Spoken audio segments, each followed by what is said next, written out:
Sudha, you were talking about Vijay, you were talking about loyalty, you were talking about Tamil Nadu. A lot of people are going to actually discuss about how TVK has pulled off a MGR. Well, I think... But when yeah, we sure. talk about Go on, that, the similarity is only of the fact that somebody from possibly the non-political families, as it were, who's been able to manage an inroad in this sense. But MGR came with his political background.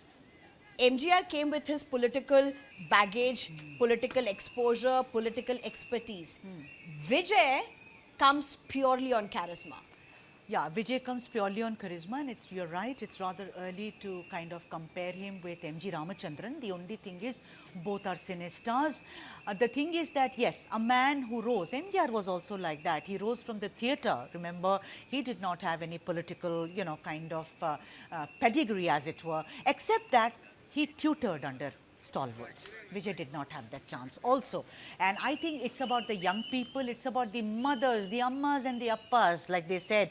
You see a lot of footage there and they say, I will vote for TVK, but Amma and Appa will vote for DMK or something like that. And later they, we have that bite. I wonder if we can play it. Of course, time is for celebrations. Yeah, and I'm looking at our other guests that are with us on the broadcast as well, Mr. Pratim Ranjan Bose. Mr. Bose, I think an hour back is when you said that you were still going to hold your tongue. Any change on that particular front? 191 for the BJP, and now from 3 digits to just 2 digits to the Trinamool Congress. What's your assessment now? It's about 115. So my first assessment was that 180. That was my internal and to the people I talked to. So 180, assuming that the Muslim vote did not crack. But as it is going to be, it seems that BJP will get 2/3 majority, and which will necessarily mean that there was split in Muslim votes.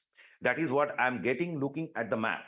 And in this is a, in the morning discussion said that what is behind her fall. Primarily, if you remember BJP's slogan, Paltano Dorkar, change is necessary or imminent.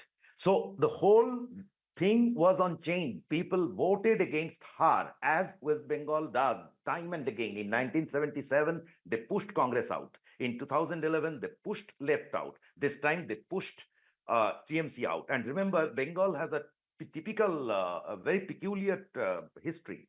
Whosoever is pushed out never comes back.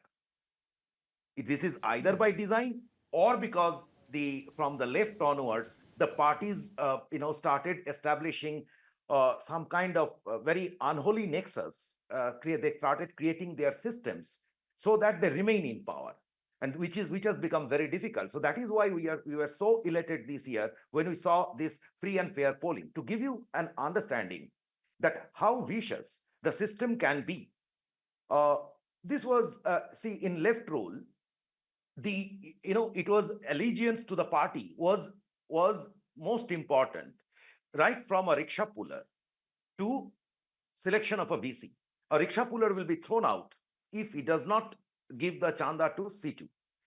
That was the left rule.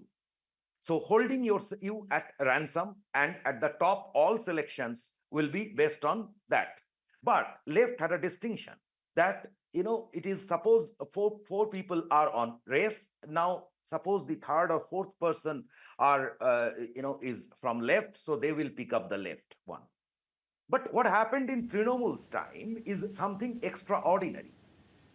It is unbelievable that everything, everything went on sale. Everything. I mean, just everywhere, whether it is a film, that film, what you call film exhibition or something, like shows, films, songs, dramas. Can you believe it? Mamata Banerjee got the Bangla Academy Award for her poetry book.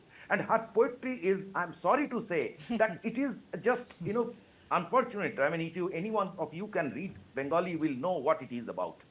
It is absolute nonsense.